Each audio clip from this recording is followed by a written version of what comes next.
What's the next big thing right now that I want to talk to you about for a few moments, and that is social storytelling. How it's evolving how we tell stories, how Hollywood, how brands, how technology companies are evolving, how they communicate to their audience. So without further ado, please welcome tech futurist Lori Schwartz. Lori H. We couldn't think of a better person to help us lead the conversation. Former head of technology at McCann World Group. Managing partner, Storytech. Please give a warm welcome to Miss Lori Schwartz.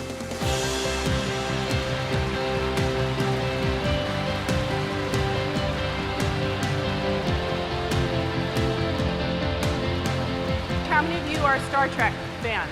So some of you remember this famous episode where Kirk was literally split into two, and the two of them were fighting with each other throughout this episode with great lighting and a lot of fantastic under-eye makeup for William Shatner.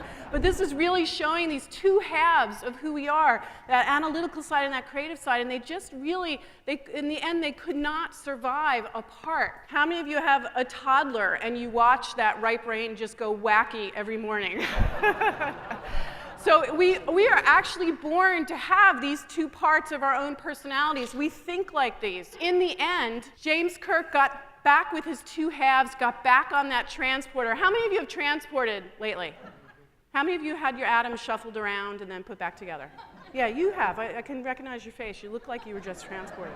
I have my Pebble watch, and I actually track my steps every day. And it actually is informing me a lot about how I'm doing that day. I'm trying to make 10,000 steps every day. Generally, I'm doing about 7,000. So at the end of the day, I have yet another thing to feel bad about. Woo! But wearables are going to be a really important part of, I think, a marketer's opportunity to explore reaching a consumer. And we are in such early days. So a lot of the wearables that you're going to see in the pavilion are not necessarily marketing specific, but the big question is, what do we do about wearables as marketers? Have any of you seen the Lizzie Bennett diaries? Lizzie, one of you. All right, you'll get something at the end of today. I don't know what it is. I'll get you a book that Chris Kearns wrote. Okay. All right, well, this is actually an Emmy award-winning web series, but the unique thing about Lizzie Bennett Diaries is that it wasn't told linearly, and because of that, it fostered unique business models and monetization.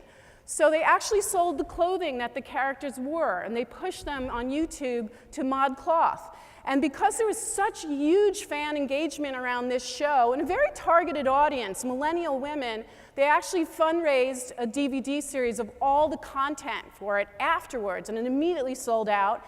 And then Samsung actually sponsored it with their Galaxy Watch and handset when that launched, and not as a traditional sponsorship where they did pre-rolls or post-rolls, but the brand was actually a character in the show because all the characters were using these devices to tell their story. And I just completely respect Lori as the trends maven because she keeps the clients ahead of you have to know what to anticipate. Oh, it's exhausting. You anticipate.